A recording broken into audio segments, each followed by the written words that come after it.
नमस्कार,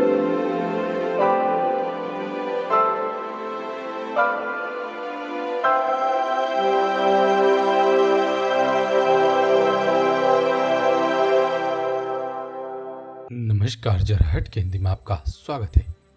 18 अक्टूबर के दिन माता ब्रह्मचारिणी की पूजा की जाएगी। यह नवरात्रि का दूसरा दिन है। दूसरे दिन माता ब्रह्मचारिणी की पूजा की जाती है। आइए जान लेते हैं माता ब्रह्मचारिणी की पूजा विधि और इनकी क्या कथा है। 18 अक्टूबर के दिन नवरात्रि का दूसरा दिन, नवरात्रि के दूसरे दिन माता ब्रह्मचारिणी की पूजा पूरे विधि विधान से की जाती है। पंचांग के अनुसार 18 अक्टूबर 2020 को अश्विन मास की शुक्ल पक्ष की द्वितीय तिथि है। नवरात्रि के दूसरे दिन ही माता का पूजन किया जाता है। इस दिन माता ब्रह्मचारिणी की पूजा तप, शक्ति, त्याग, सदाचार, संयम और वैराग्य में वृद्धि होती है यदि हम इनकी पूजा करते हैं तो, और इसी के साथ शत्रु का भी नाश होता है।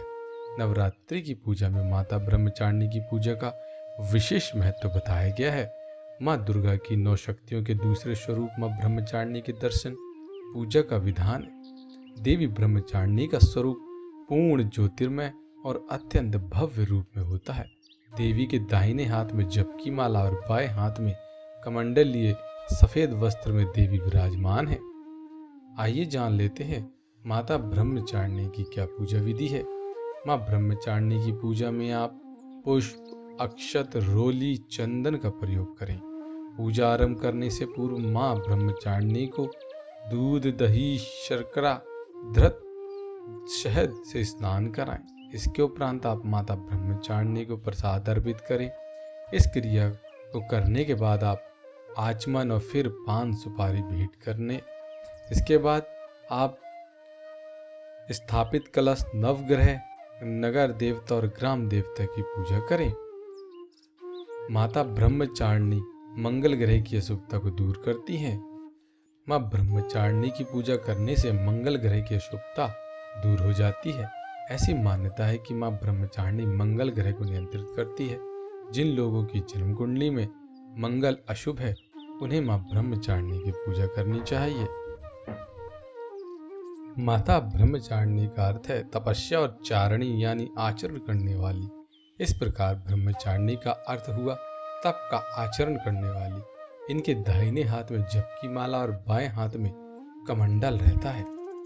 माता ब्रह्मचारिणी ने शिवजी को पति के रूप में पाने के लिए हजारों लाखों साल तक तप किया और बेल पत्र खाकर और निर्जल रहकर तपस्या की, जिसके पश्चात उन्हें भगवान शिव की प्राप्ति हुई और उनका नाम ब्रह्मचारिणी पड़ गया। देवी ब्रह्मचारिणी की पूजा में आप सफेद फूल चढ़ाएं। इसके अलावा आप उन्हें कमल का फूल भी चढ़ाएं। माता को कमल का फूल बेहद प्रिय है और आप इसी के साथ प्रार्थना करें और इस मंत्र का उच्चारण करें।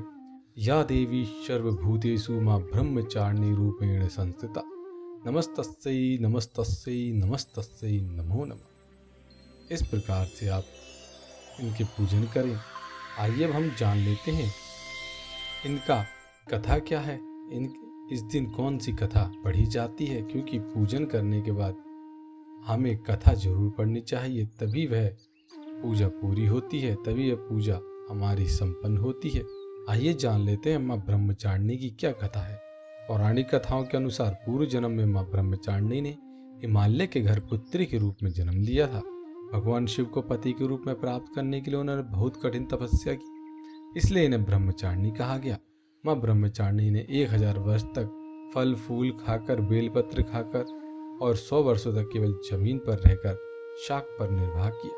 इसके बाद माँ ने कठिन उपवास रखे और खुले आकाश के नीचे वर्षा और धूप को सहन करती रही, टूटे हुए बिल्वपत्र खाए और भगवान शंकर की आराधना करती रही। इससे भी जब भोलेनाथ प्रसन्न नहीं हुए तो उन्होंने सूखे बिल्वपत्र खाना भी छोड़ दिए और कई हजार वर्षों तक निर्जल और निराहार रहकर तपस्या करती रही। पत्तों को खाना छोड़ देने के कारण ही इनका नाम अर्पणा नाम भी पड़ गया। माँ ब्रह्मचारिणी कठिन तपस्या के कारण बहुत कमजोर हो गई।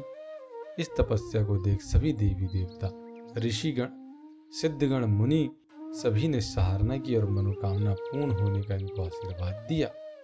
इसके बाद इन्हें भगवान शिव की प्राप्ति हुई। तो ये थी माँ ब्रह्मचारिणी की कथा। तो हमें उम्मीद है कि आज की ये वीडियो आपको काफ़ी ज़्यादा पसंद आई होगी। यदि आज की वीडियो आपको पसंद आई हो तो आप इसको अधिक से अधिक लोगों तक जरूर शेयर करें, लाइक करें। यदि आपने अभी तक हमारे चैनल को सब्सक्राइब नहीं किया है तो आज ही सब्सक्राइब कर लें, ताकि आप आने वाली नई वीडियोस की नोटिफिकेशन को सबसे पहले प्राप्त कर सकें। हमारे साथ बने रहने के लिए आपका धन्यवाद।